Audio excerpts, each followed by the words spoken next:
too long. So we're on in 1 second. What's happening, everybody? Welcome back to Crossfire with SP and Gabi. Gabi, how are you doing today? I'm good, man.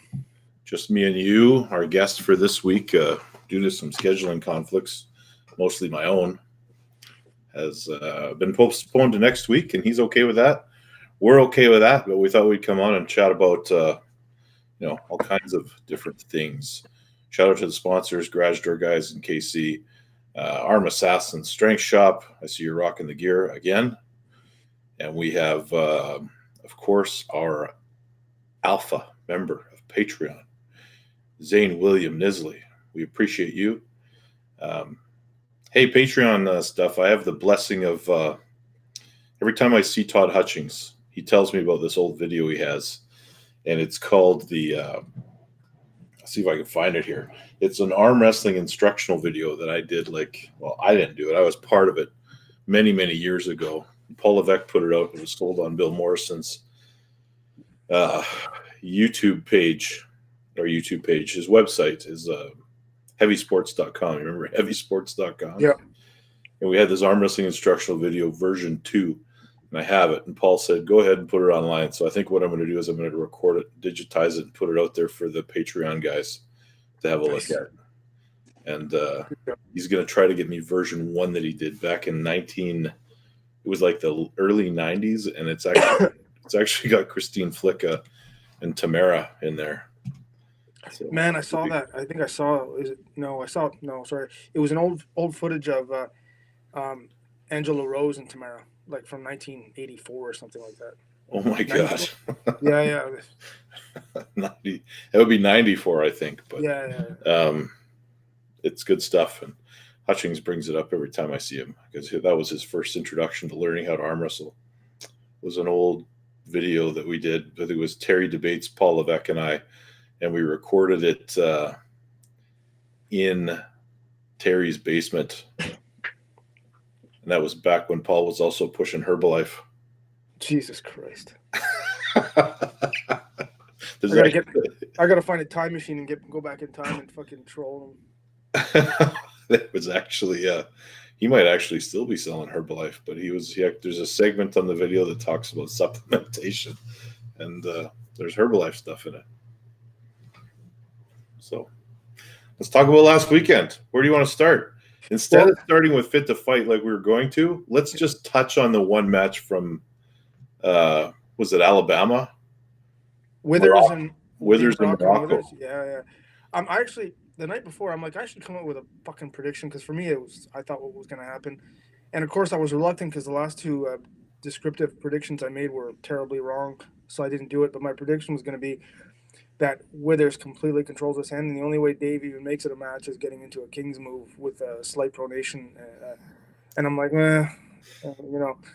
come off as, and I didn't do it, but ultimately Wayne was more dominant than I thought he would have been. His hand looks just great, and when he seems like just kind of like a Dave Chafee template where it doesn't try to steal anything, doesn't try to be loud and boisterous, just wants a fair setup, doesn't try to false start, no games. But what a dominant hand, and Dave had no outs. Well, he had one out, but it didn't give him much. And again, I see Dave's elbow come off the back of the pad like 3 inches, and the ref's not calling him that. Man, I don't know.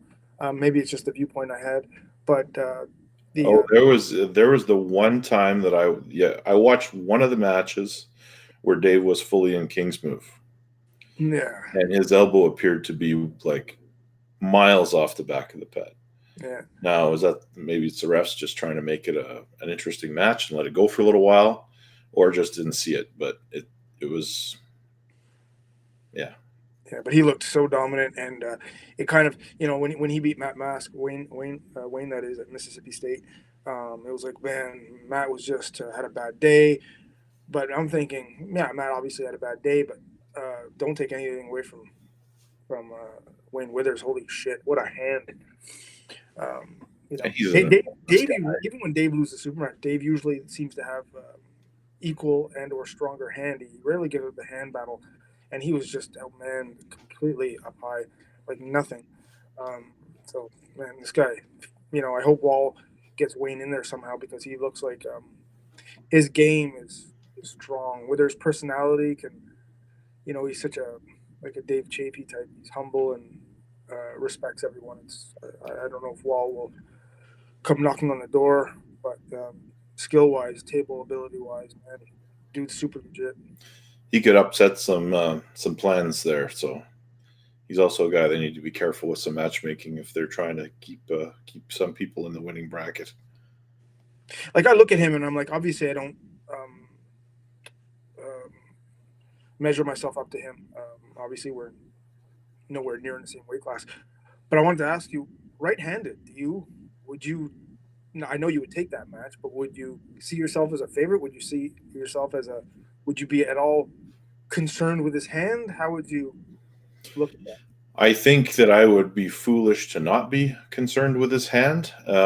Plus the leverages for two guys with long arms trying to top roll each other, it almost neutralizes the ability to post. I think I would probably try to pull him inside. Is he a bigger man than you? I think he's taller than I am, yeah. Wow. Somebody said like 6'6" or something like that. I remember thinking he looked huge next to Matt Mask, and Matt's Mask is like, I think Matt has got to be 6'6" for sure. Yeah. Like I remember being on a podium in Timmins, and I was on the top of it, and Matt was on the second tier, and he was as tall as me still. So that's not the one where you weighed 240, is it? that was the one where I weighed 240, yeah. Okay. Yeah. So I'm 6'4", and Matt is taller than I am. Yeah. Yeah. I don't know. It was a good match. It was fun. It was fun to watch. Oh, for sure.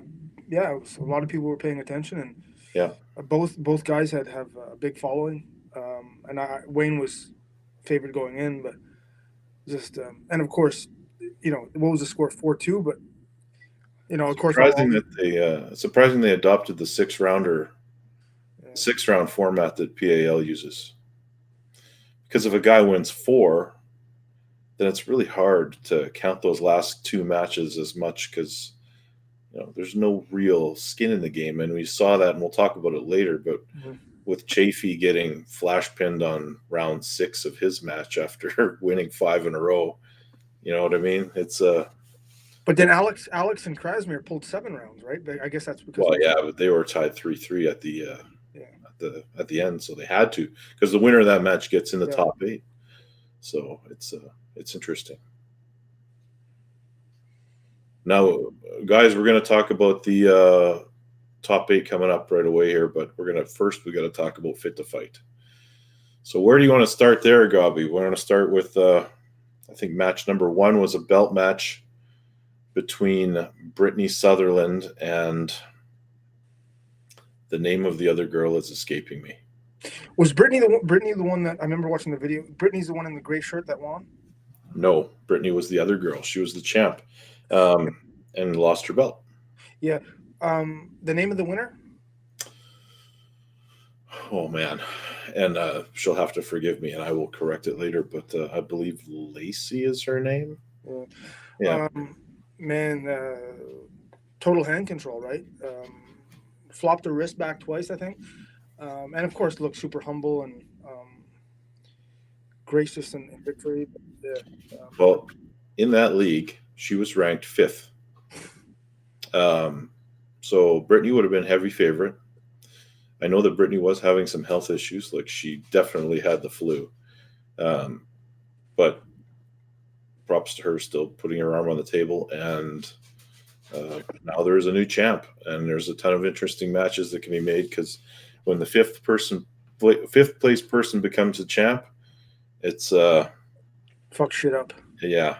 It makes for all kinds of possibilities now. It looked to me that I was trying to get the live feed and try to watch all the footage I can. It seems like that turned into a very long day. Or maybe he just, I believe he said that he had on average 12 people per class. So it looks like he just had more people than he originally assumed. Here's the deal with Kane's tournaments, right? And I love Kane. He's a good friend, and he's a friend of our show.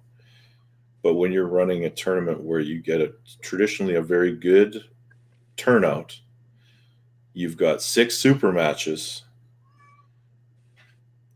He's running a triple elimination. So it started at 4 and ended midnight, 8 hours later, Yeah. So it was crazy long. And I jumped in there and refereed some matches just so the referees could eat. Like, it was a long day for everybody. And I love arm wrestling, but sitting in a bar for 8 hours, it's a long day. So was Victoria there with you? She was, yeah.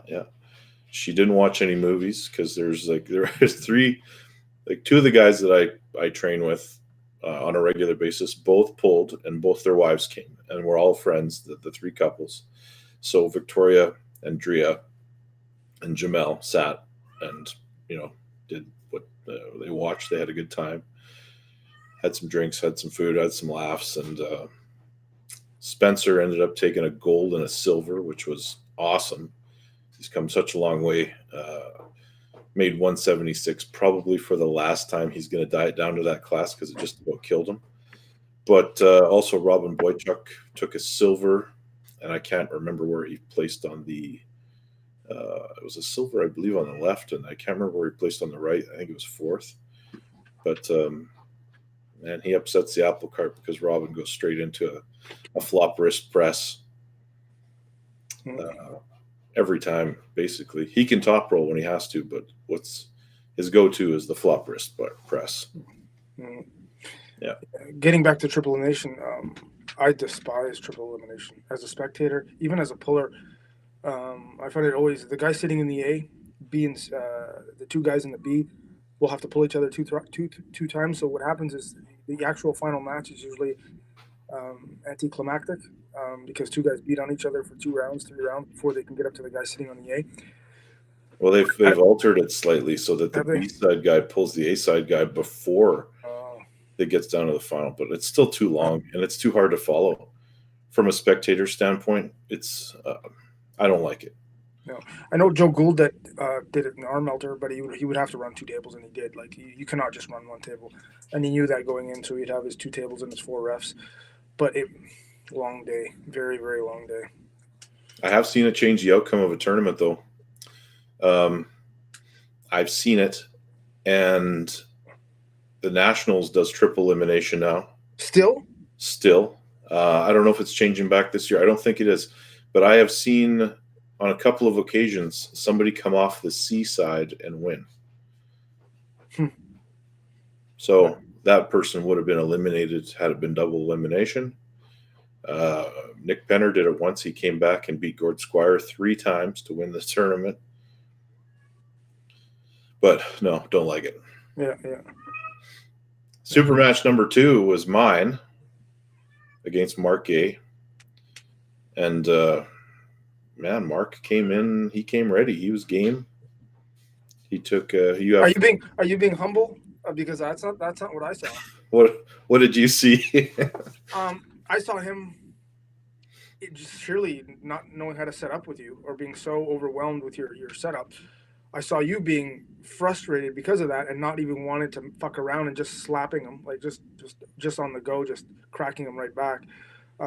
Seems like you were frustrated on the times and the setups, and just the either the ref or Mark not setting up quick enough, fucking around too much. But he just not even in your class when it came to. And Mark's done some good stuff in the world of arm wrestling in the last couple of years, going back to wall qualifiers and stuff like that. So he's no slouch, but it looks like he just had nothing at all for you up high. Like he couldn't even make a match out of it. Well, the first match, he hit me really hard and right straight kind of to the basically your typical posting top roll, but he and we slipped out, went to the strap, and then we never actually pulled the first match because we went to referee's grip. He came in there and he was incredibly difficult to set up with. And I ended up, and he was complaining a lot about the stuff I was doing, but he almost had me second guessing myself because I didn't think I was doing anything to make that setup more difficult. I was even willing to grip low, but it just ended up being uncomfortable for both of us, which is really weird.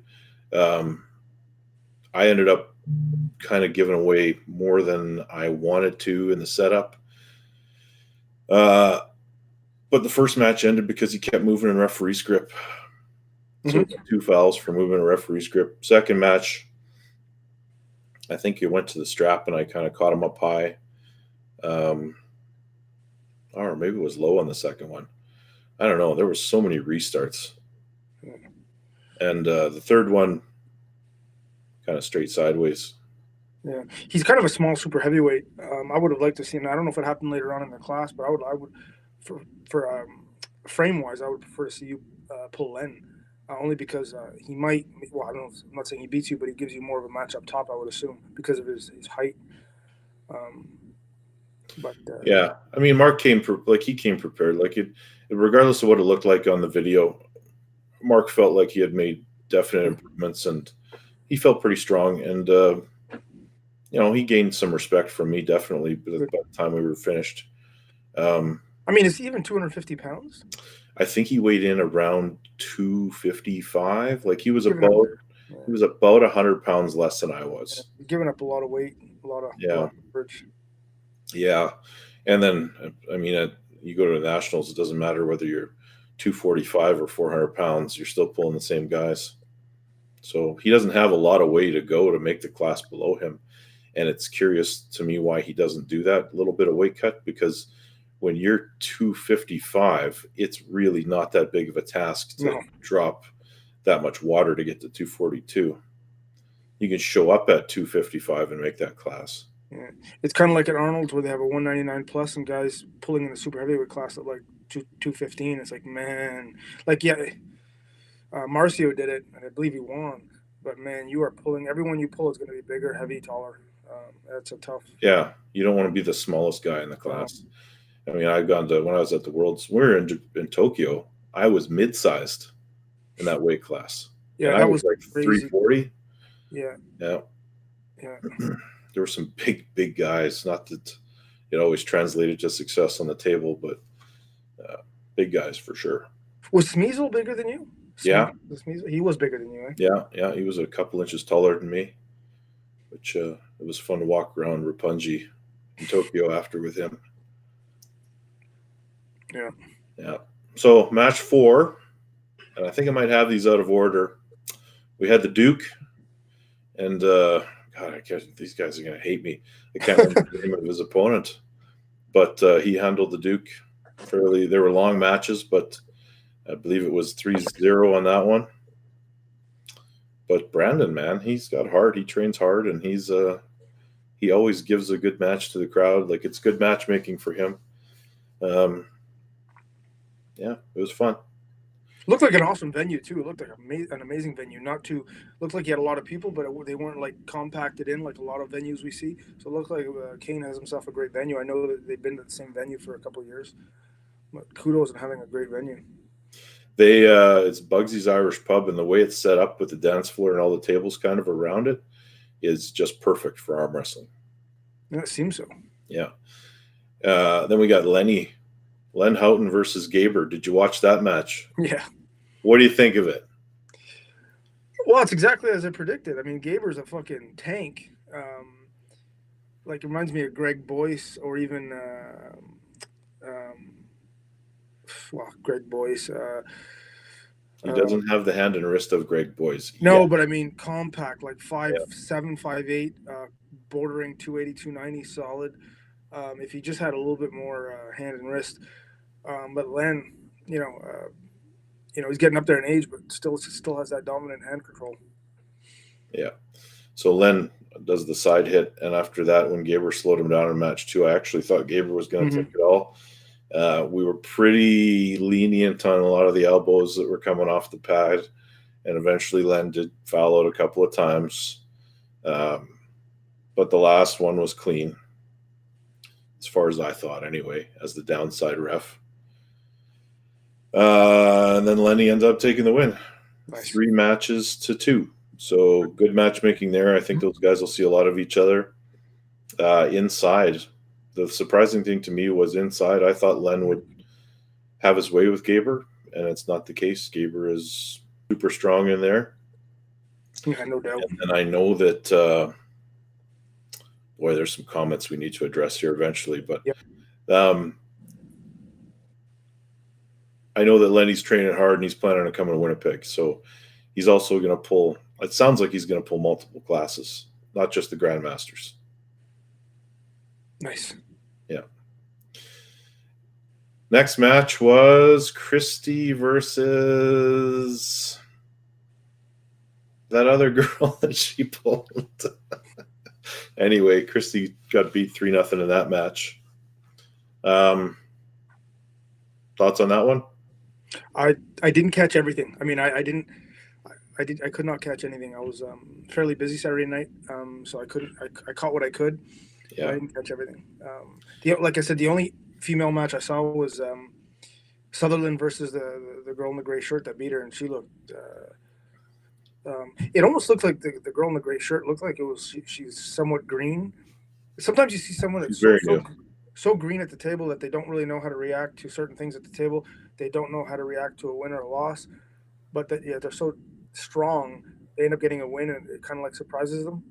Yeah. But it's that's a cool feeling too. I kind of envious when I see someone, because at the stage we're at, we'll never feel that.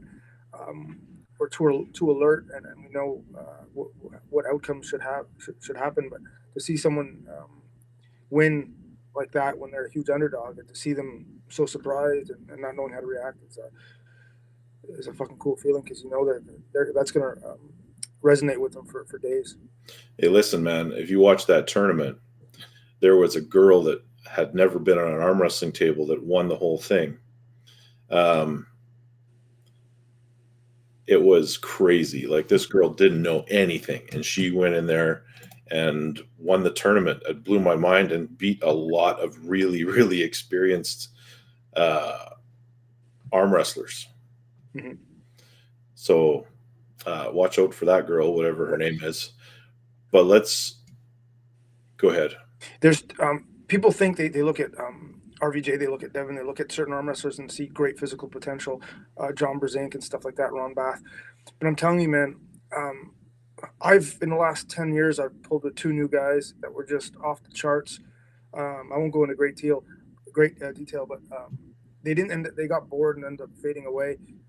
But just stupid raw ability that they almost got bored, and it was too easy, so they kind of faded away. But man, there are some people that just come out of the woodwork that are so dominant. It's just insane. They just don't stick with it. And like, if arm wrestling, they always say that if arm wrestling went to the Olympics, or all of a sudden $1 million matches or $1 million tournaments, all of a sudden the studs that we think that we see that our sport, that are studs, would no longer be studs.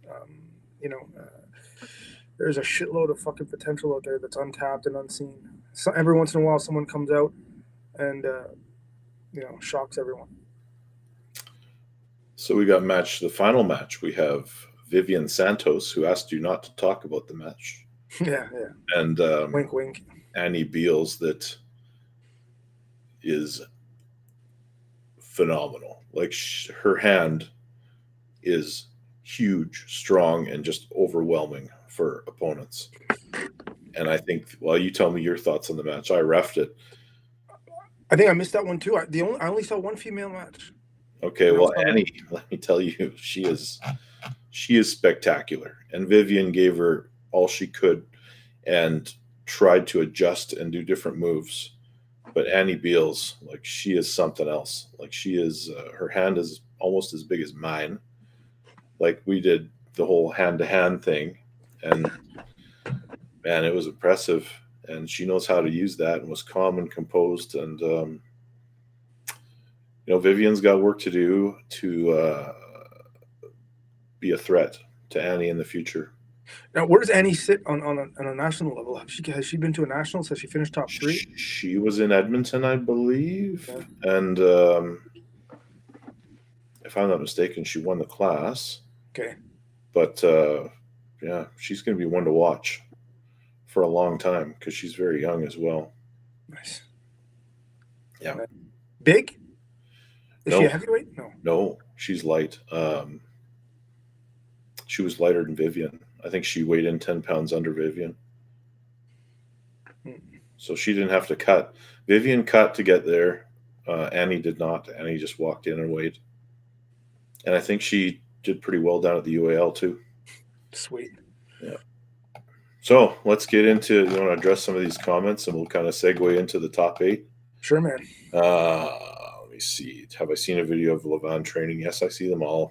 I just saw that one today. He's sitting doing a sit curl, like sitting down on a bench curling. Oh, yeah. People are freaking out with that, and it's impressive. It's what was it, 150 kilos? He does one rep, and the only thing I take from that is I think he could have got 2. Like, why are you quitting so early? But yeah, that's what I see with these things. I don't see that style of training, though. Maybe not no failure. I don't believe in that. I don't believe in that. I'm not wired that way. I don't know. I know there's merit to it. I know Devin loves it, and I know other guys are incorporating it, and I see scientifically how it can help. I just can't do it. I'm not wired that way in anything I do. Yeah. So, question: does Canada join the IFA? Canada is joining the IFA. There was a decision made that Canada is joining. Now, at that point, I believe Canada will become not in good standing with WAF, but we'll see. Right now, Rick has shown great consideration, possibly for those that have not shown consideration to him, in not making that happen until the North Americans were over, so that those people that still wish to travel down there can do so. But we will be members of the IFA before we get to the national championships.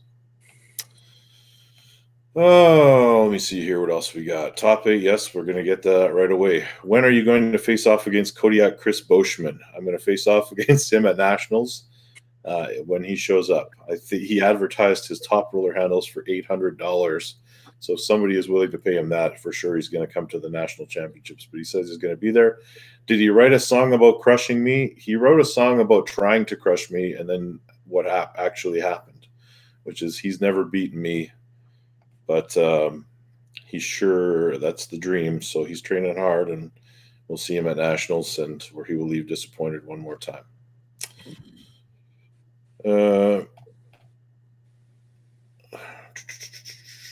I think that's good enough for now. Can a healthy Dennis beat Levan? That's a crystal ball type question.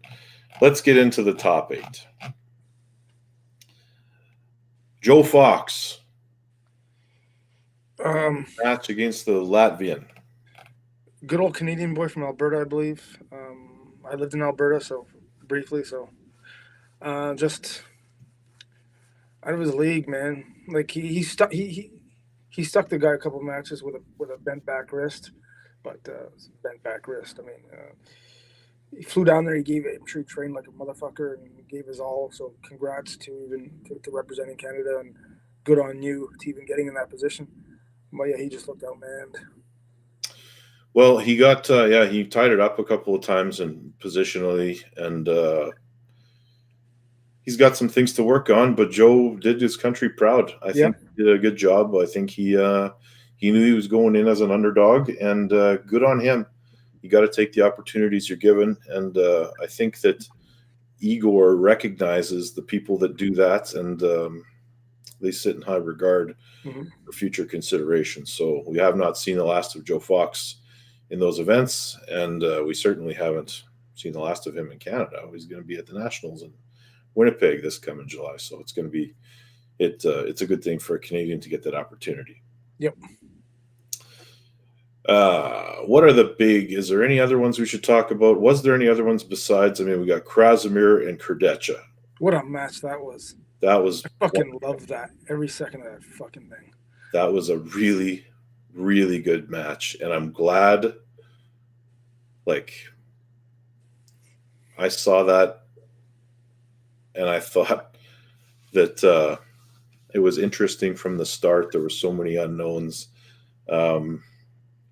As I saw Krasimir slowly get the edge in endurance and stamina, but he's having to win a couple of times on fouls, not on anything of his doing, just Kurdecha kind of jumping around and pulling his elbow off.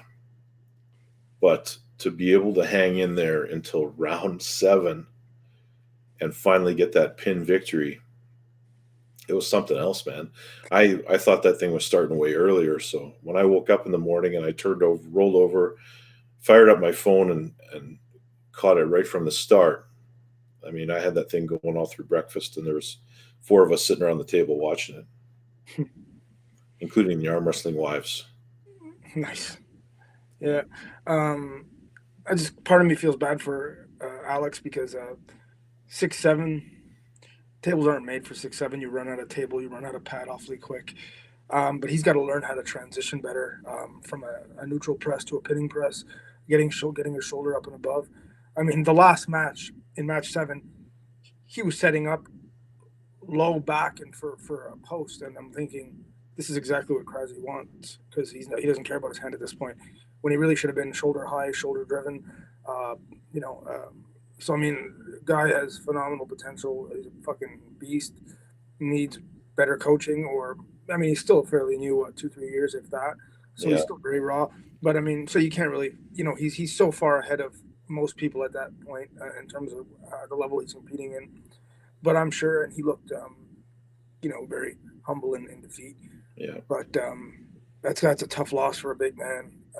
But you got to learn from that. He has to work on his transition game much better.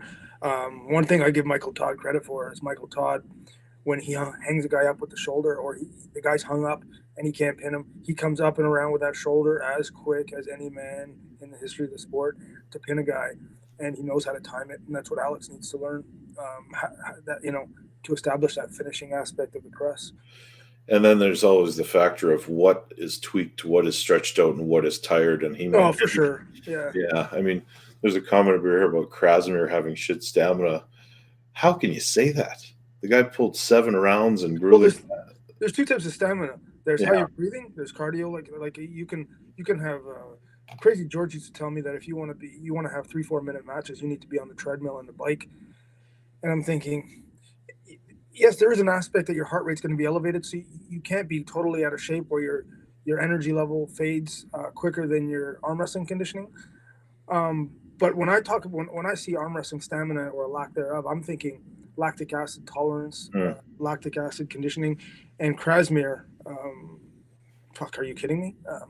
He was pulling in a compromised position for 13, 14 minutes of that 55-minute match with breaks and everything, like even maybe more.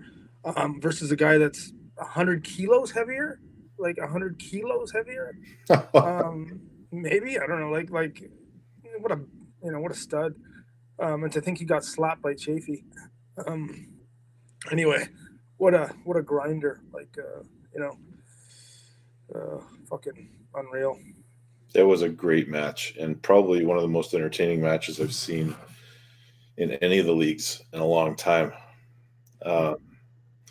I'm not a huge fan of the big breaks they take and how long the setups take. Or the micro elbow fouls. Yeah, and I noticed that one of the things they do is they seem to, if there's a foul or something like that, all of a sudden it's not referee's grip anymore, even though it's the same match. And I don't know if that was a mistake on the ref's part. It seemed like they went to strap every time.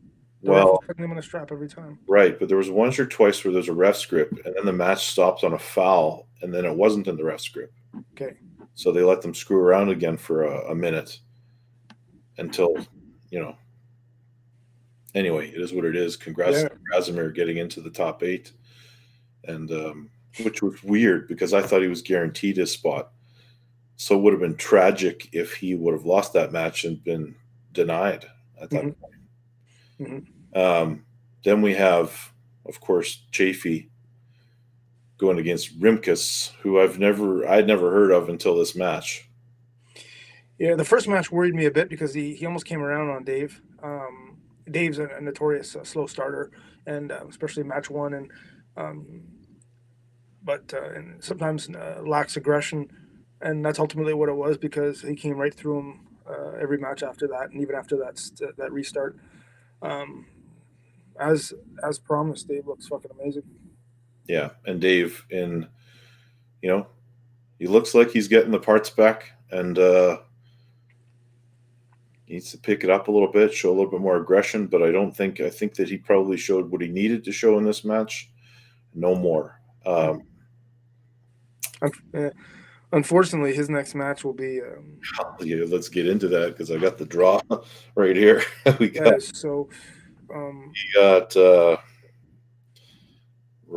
match one, round one is Levon versus Dave Chafee. That's crazy. So we're going to find out right now. As soon as the very first event, can the North Americans potentially hang with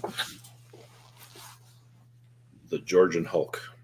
This is super exciting, but it's I think it's way too soon. I reffed a tournament, Avi's tournament 2 weeks ago, and one thing he did right in that tournament was he seeded. It was like a top 8 type deal, and he seeded everyone to the point where the 2 best guys weren't going to see each other till late, which I think is kind of sucks for the lower seeds because they're just sabotaged. But it makes for the spectators, it makes for a nice dramatic finish. So it's kind of sad that everyone wanted to see Dave and Levon. Ultimately, they're going to see it. They're going to see it a little bit too soon. But there's that's randomness for you, the law of randomness. Well, the flip side of that is if they didn't put them together right away, there's a chance you might not have seen the match, or not the match. Yeah, exactly. Yeah, it's man, who's favored there? You have to think. You have to fucking think. Levon's the favorite. Yeah, exactly. But he has to be. Yeah, he has. He's got to be the favorite, and Dave's got an uphill battle. But do you think it's that? I think he's a favorite, but I don't think it's that. Like the line, if Vegas had a line, it would not be a big line. Like, do you have like? Would you give me 2? If I said let's bet, but you give me 2 to 1, would you give me 2 to 1 odds that if I take Dave, you would never do that? No, I would not do that. No, because there's still a chance. I mean, stylistically, Dave's got as good a chance as anyone of beating Levon. He's going to have to match him probably right in a high hook. I think although Levon, he's hand heavy and heavy everywhere. I think if Dave has something on him, it's a little bit more of a refined hand.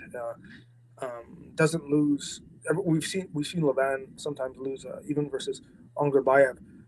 He can lose some angles with his height. In the setup or when the match starts, Dave, it doesn't. We don't see that. So I can see Levon slipping underneath them going in the straps. I think Dave's a better strap puller. Yeah, and I think if he annihilates Chafee, like game over. The rest of the season going to go. Everyone's done. If he annihilates Dave, Jesus Christ. If he wants to stay in the sport for 10 years, he's going to be the, undeniable number one. Yeah. Well, I mean, Kardeccia, you give him a few years, who knows? Like, he's got a lot of potential. But then we got the second match, Vitaly Lalitin versus Krasimir Kostadinov. Krasi versus Lalitin. What do you think? Well, so he's going up against another 6'7" guy, except this 6'7" guy doesn't fuck around and knows how to finish. His stock, Vitaly's stock went down somewhat, seemingly since he lost to Levon. But this is still the number 2 guy on the planet, and will just roll through everyone that's not named Levon.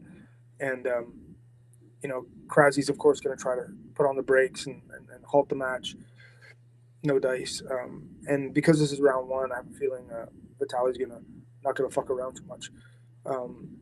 So I see Vitaly as a much bigger favorite than Levon is versus Dave. Krasi's he's a stud, an absolute stud for his weight class, but bad matchup. Oh, man. If I was to pick one long shot bet out of all of this, I might take that one. If I was going to make some money, that might be the one that I would take. Yeah, what do you want? 3 to 1 odds? I'll give you 3 to 1. You give me 3-1. My 20 against your 60. Yep. Done. Yeah. We'll be waiting a while before that happens, but yeah. I just he's gonna annihilate his hand and do well. He could pull with his hand back in the straps. Wow. Not with this much torque. Not with this much. I mean, Kurdecha made Krasi look great because he struggled to finish.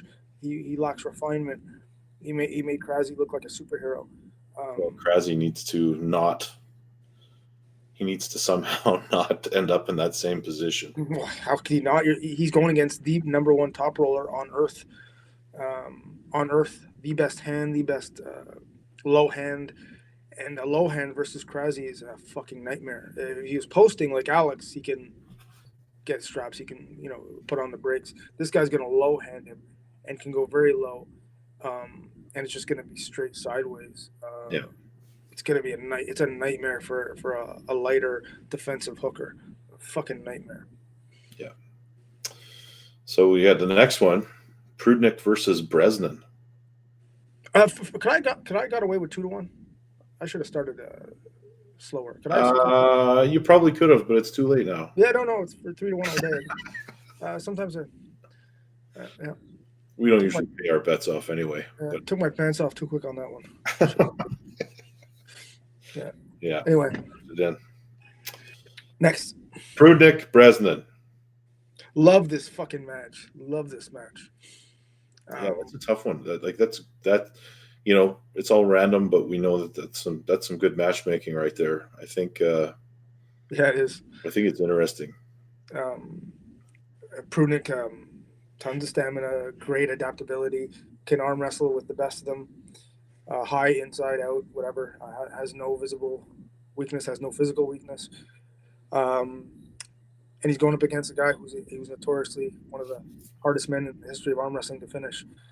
Who's got an insane amount of pronation from any position on the table. This is strap all day. I see Prudnik getting what he wants early in the match, and I see him struggling to finish. And I see Tim coming back the other way. I see Tim not 6-0. I see 4-2, 5-1. But Tim, who is the best bad position, non-kings moving, bad position arm wrestler in the history of the sport. So legit bad position arm wrestling. Or vulnerable position arm wrestling. And I see him coming out. Prudnik cannot train for this guy. Prudnik cannot. You cannot train for Tim. You have to be insanely fast, insanely strong up high. Cannot train for this guy. You just got to have more somewhere. I think, I will call it as well that Bresnan will win 5-1. Yeah, that's If 4-2, not 5-1, 6-0, but it'll be competitive. Yeah, it'll for sure be competitive. Tim's not a quick. He's not explosive. He doesn't finish quick, and neither does Prudnik with elite guys. Tim's heavier. Tim can pull out any position. Tim's more comfortable with a match getting ugly. Tim's the better strap puller. Yeah. And then we have the final match in the opening round. Dmitry Trubin versus Dmitry Celaya. Yeah. The Russian kid. Yeah, I like this one too. I like the kid. Up and comer. World champion. Beat Gennady. No slouch. Bigger than Trubin. Better arm wrestler than Trubin. Trubin better hope he can get something inside. Again, strap, and this kid's got a little bit more height, more. But this is something where it's going to be like a 4-2, 3-3. Trubin's always a wild card because he's got so much insane ability. We've seen him take Michael Todd to school, and then we've seen him lose as a dominant favorite. So, you got Celaya here, who is predominantly a tournament arm wrestler and a very successful tournament arm wrestler. I'm curious how he adapts to the different environment and the potential of the stamina coming into play in a shorter round format. I think that I will go with Celaya. I think he is going to take the match. Yeah, I like Celaya very tight. But all Trubin needs is a little bit of tinkering inside. But yeah, that was a match that was offered to me at one point a couple of years ago with Celaya. Never panned out because PAL wasn't as lucrative as it is now. But you see the payouts for the whole thing. Is that $500 a match? It's like the first place guy gets $50,000 or something at the end of this thing. Like that is significant. That's for a guy that lives in the Republic of Georgia. That's worth doing whatever it takes to win, I guess. Yeah, and that's the thing. We have I don't know about the 190 or is it 95 kilo top 8? Yeah, 95 kilo. I saw the bracketing.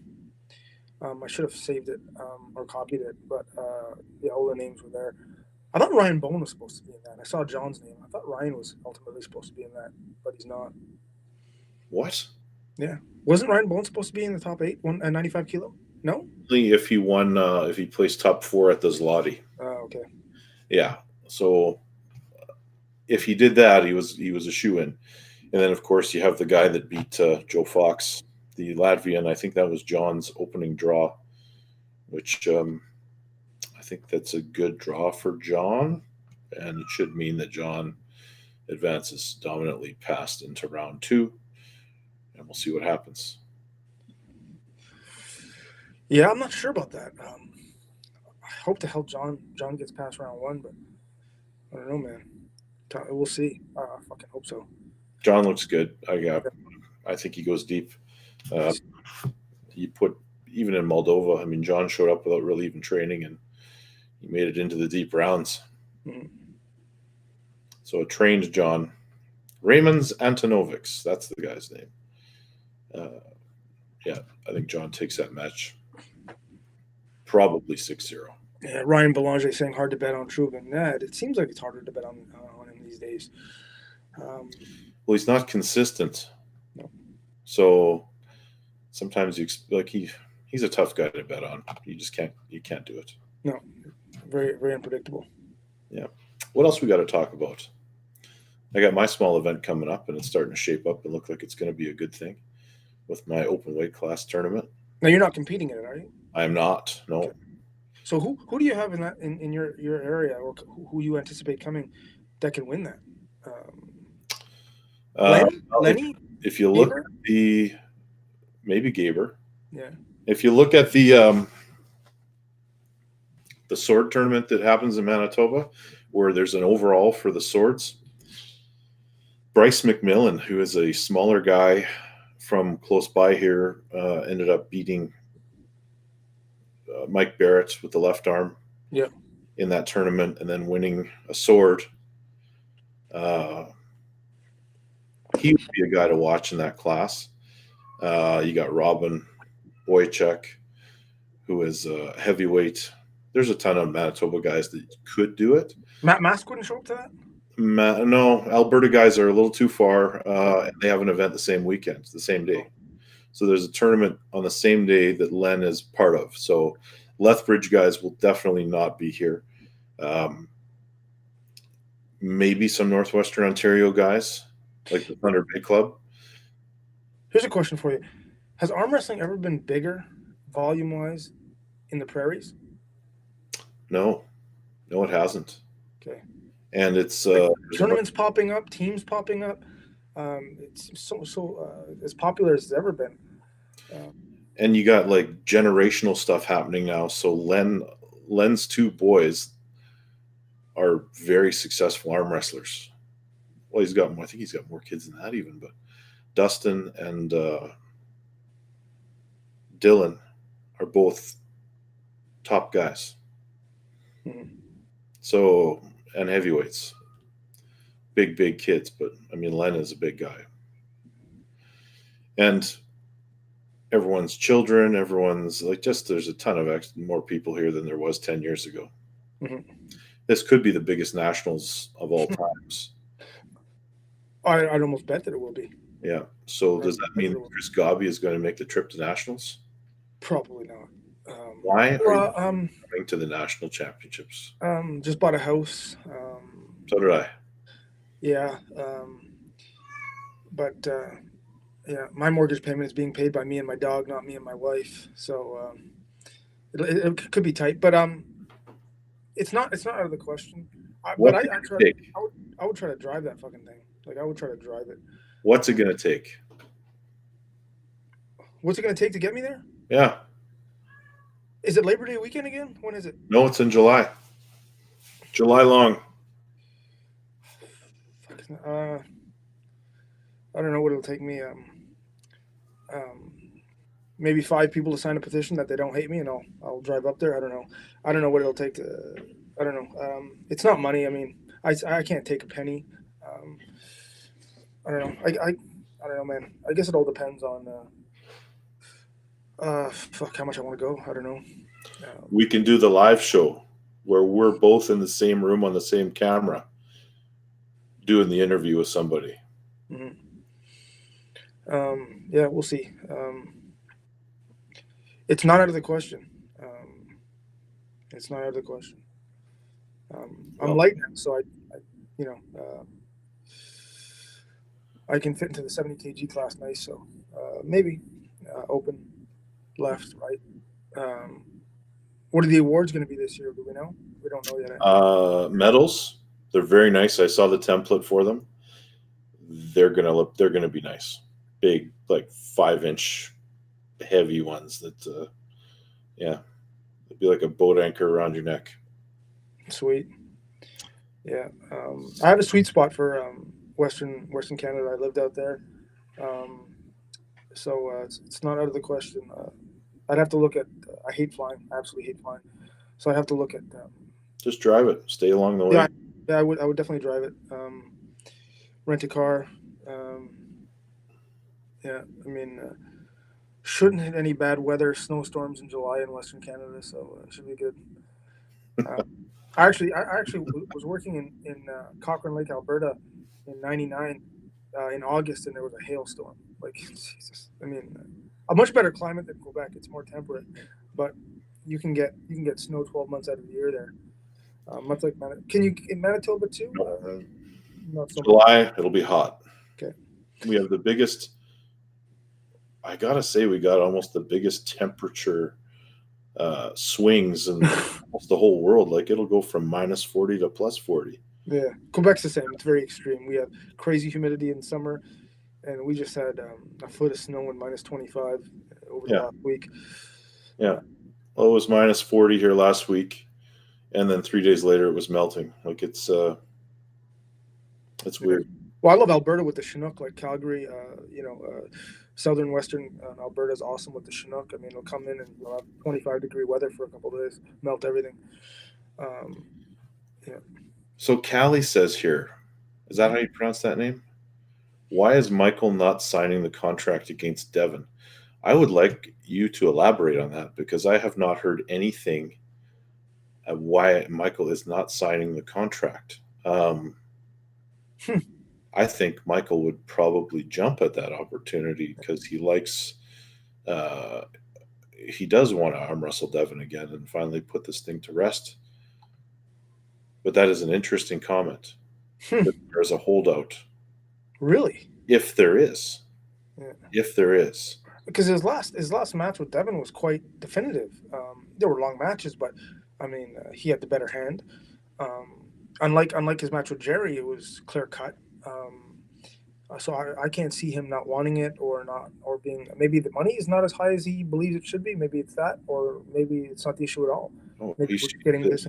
Because he wants Jerry. Maybe. Well, I mean, I don't know if does the champ have the ability to call the match that they want? I don't know. Interesting. When does the wall kick off? When does the season start off? It's in April. April, nice. Yeah. I don't know of any matches that have been confirmed. Russ Godet, do you guys think the wall is getting too repetitive? That's a good question, and that's the fear.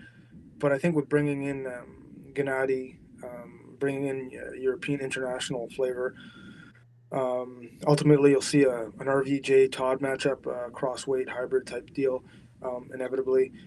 But they have the roster, they have the ability, they have the popularity to mix things up if they see fit. So you can say it's getting repetitive, but I think they have the ability to get away from that if they want, and I believe they want. I think that I was actually thinking that same thing about PAL, because if you're running a top 8 event every year, arguably the top 8 isn't going to change that much. The big swing from last year to this year is that they had light guys that maybe shouldn't have been in the super heavyweight top 8 are now in their appropriate class, and we filled the spots underneath them. Given it coming up again next year, you might see 1 or 2 new faces, but it will be ultimately it will become repetitive potentially in PAL. WAL, I mean, there are some rematches that need to happen. Has Devin done enough to warrant another title shot? I'm not sure that he has. He has done some good things, but his last match was a left-handed match. The Jerry match, I think we need to see that finally be put to rest. Definitively. Either way, it's probably the last time we see them arm wrestle in WAL for quite a while. But I mean, Michael's got 2 matches in front of him that sound like they're going to happen. Yeah, I mean, it looks positive. It looks good. They have the roster's expanding, so we'll see. They have the ability. They have they're motivated, and they have the intelligence to see what they need to do. But I can't see it being repetitive. Yeah, they'd be foolish because they're going strong, right?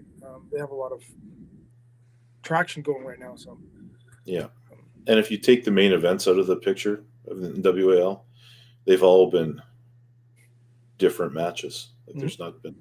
Has there been one rematch aside from the super heavyweight division for the title?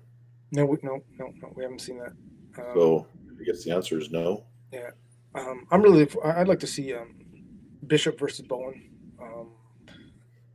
See, here's the thing with Bowen. Like, you have almost the same problem. You've got a bunch of matches that they want and that people want to see. So Bowen versus Bishop, Bowen versus BLM is another one that keeps getting talked about. Oh, I think it's confirmed, isn't it? Until I see it advertised on the WAL page. Okay. But I want to see it. Oh, hell yes. That's a bad matchup for Ryan. Can he win? Of course he can win. We have to stop doubting him. But that's a bad technically that's a bad matchup for him. He cannot exploit Brendan. Yeah. He was able to exploit Chance. He was able to exploit Evan. He was able to exploit me, but that was no big feat. But this is a different animal. This is a guy that I've never seen him in the last 4 or 5 years get out arm wrestled. Oh, he can lose. He can lose. He lost against Lynn. Lynn was a stronger man, but he does not get out arm wrestled.